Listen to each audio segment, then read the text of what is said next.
à tous, je vous fais une vidéo aujourd'hui sur un cas très particulier, mais en fait je trouve ça vraiment magnifique d'une certaine manière, hein, parce que on va forcément parler de quelqu'un qui a vécu une épreuve, mais qui s'en est très bien tiré, c'est très positif, mais de vous expliquer aussi, de voir à quel point l'âme peut s'exprimer, l'inconscient, d'autres diront l'inconscient peut s'exprimer.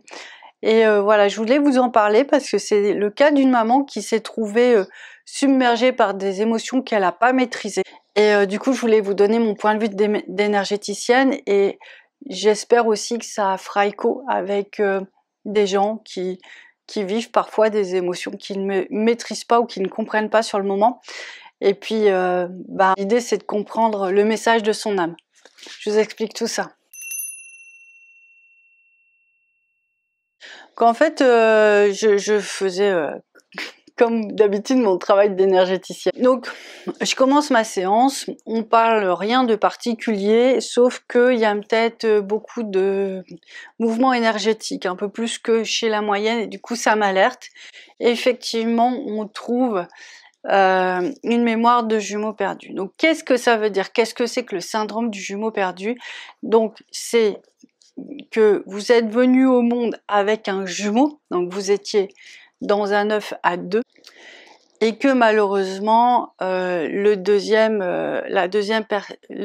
fœtus n'a pas pu aller au bout de sa grossesse, il a disparu, et parfois sans aucune trace, sans aucune manifestation physique.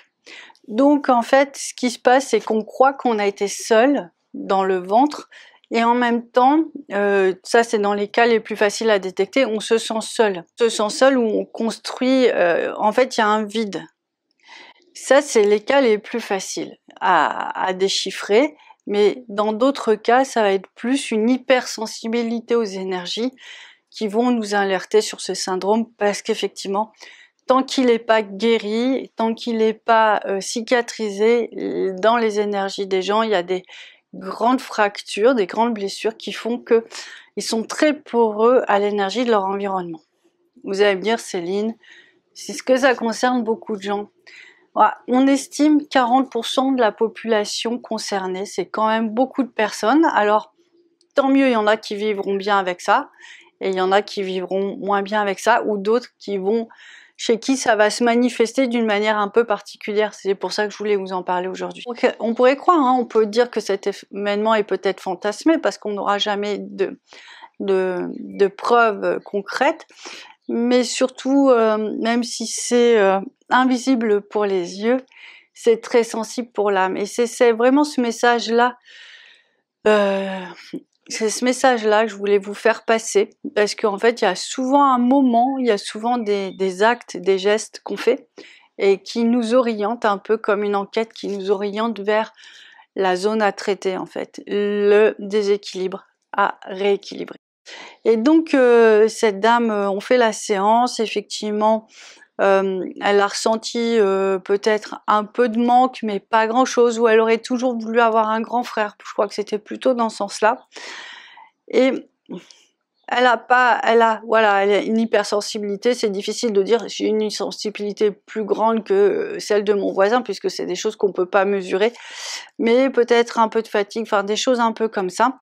Le syndrome du jumeau perdu, il est assez exceptionnel parce que il peut refermer certaines failles, donc la personne se retrouve avec plus d'énergie, et dans la plupart des cas, on peut faire une reconnexion aussi et recevoir des messages du jumeau, et en fait, il devient un guide. Donc ça, c'est vraiment intéressant pour la suite de la vie, et c'est repositionner le lien d'une autre manière, en fait.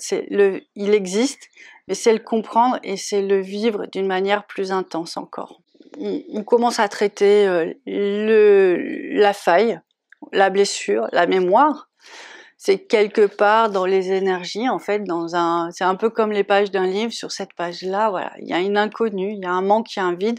Donc on traite cet inconnu-là, on traite ce vide pour que justement, il y ait plus, souvent il y a des grandes peurs de séparation. Donc en fait, dans la vie, après, on peut être assez fusionnel, des grandes peurs de perdre l'autre. Donc du coup, on peut être beaucoup dans des angoisses liées à la perte, où on va avoir du mal à créer un lien dans une forme de confiance et de fluidité. Il peut y avoir plein de déclinaisons comme ça, du syndrome du jumeau perdu. Ça peut être aussi autre chose, mais ça peut être ça. On travaille, elle a des grandes émotions, elle ressent les énergies, elle ressent qu'elle se reconstitue, elle ressent qu'elle va plus de l'avant, elle ressent, elle ressent un peu son corps. Parfois même les gens ressentent un grand chagrin quand on est sur la zone, ça dépend des personnes. Et que se passe-t-il à ce moment-là? C'est qu'en fait, elle me dit, mais ce syndrome du jumeau perdu, ça me fait penser à quelque chose. C'est que mon premier enfant, lors de ma première grossesse, c'est surtout au moment de l'accouchement, j'ai commencé à être très angoissée d'une manière complètement irrationnelle, à perdre mon enfant. J'ai vraiment eu, j'avais besoin d'être très très très en contact avec lui. J'étais jamais apaisée, je faisais cauchemar sur cauchemar toutes les nuits. Ça a beaucoup bouleversé. Alors moi je n'étais pas à sa place, je sais pas si elle a consulté quelqu'un à l'époque ou pas. Je sais pas ce qui s'est passé. Je pense que quand on est maman, on a beaucoup d'émotions. Donc une qui s'ajoute, est-ce qu'on la prend vraiment en compte? Et ça a duré quelque temps, hein. Elle avait vraiment cette peur de perdre l'autre. Alors on pourrait croire à du karma. J'ai perdu un enfant dans d'autres vies, j'y suis sensible. Ce karma me poursuit, cette émotion me poursuit. Et là, c'était pas ça. C'était pas ça. Clairement, c'est pas sur les mêmes pages, si vous voulez. C'est pas dans les mêmes chapitres du livre. Donc c'est comme ça qu'on l'identifie. Mais bon, la souffrance reste la même. En fait, ça s'est apaisé quand elle a eu son deuxième enfant. Et c'est à ce moment-là qu'elle est sortie, en fait, du système duo à deux, où dans le 2, elle a l'impression de perdre l'autre, et dans le 3, elle est dans un autre espace de son être, et du coup, elle gère mieux les émotions. Et en fait, cette séance, elle était juste extraordinaire parce que je pense qu'il y a beaucoup de culpabilité toujours quand on a des émotions très fortes. Je pense qu'on est en grand questionnement aussi sur son bien-être émotionnel.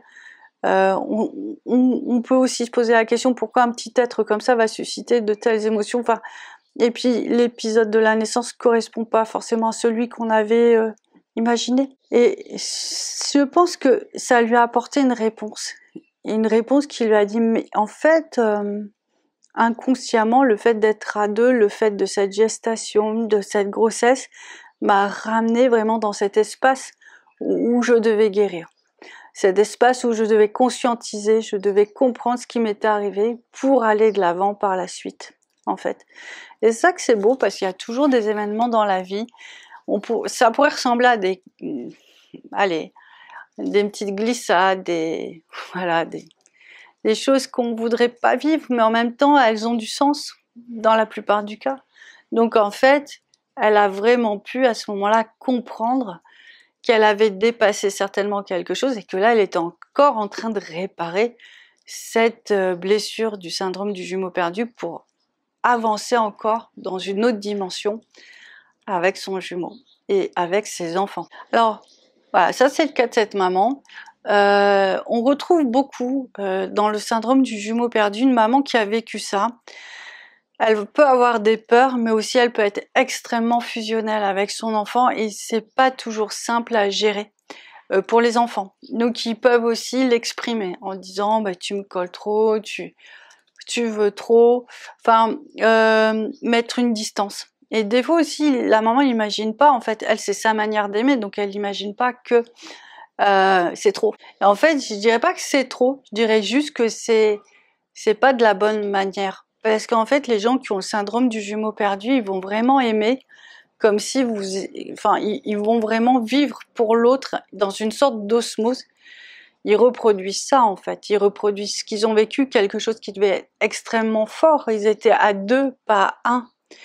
Mais en fait, on ne pourra jamais remplacer le jumeau. Hein. Et c'est ce que les enfants manifestent souvent en disant, écoute, c'est trop dur, il y a trop de fatigue, de vampirisation.